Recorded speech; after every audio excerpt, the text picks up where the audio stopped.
Welcome to Kenton's videos. Enjoy the video. You start by forcing the device into portrait so the game adapts. Install a reputable rotation control app and grant it the minimal permissions it requests. Once done, lock the screen orientation to portrait before launching Bgmi. This prevents the system switching back to landscape. Make sure no other rotation services are active and close background apps that might override orientation. You do this because the game will render to whatever orientation the OS reports when it starts.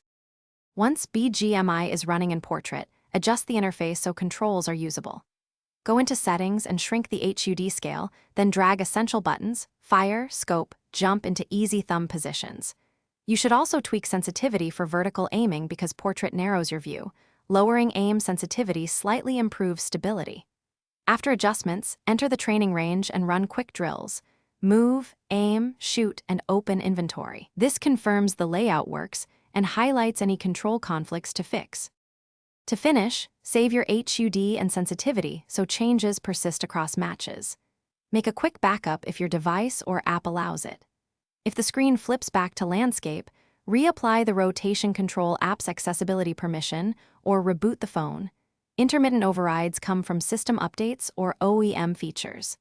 If you experience lag or crashes, reduce graphics settings and clear Bgmi cache before retrying. This sequence ensures stability and explains why each fix addresses the common portrait mode failures you might meet. Thanks for watching. Consider subscribing if we helped you.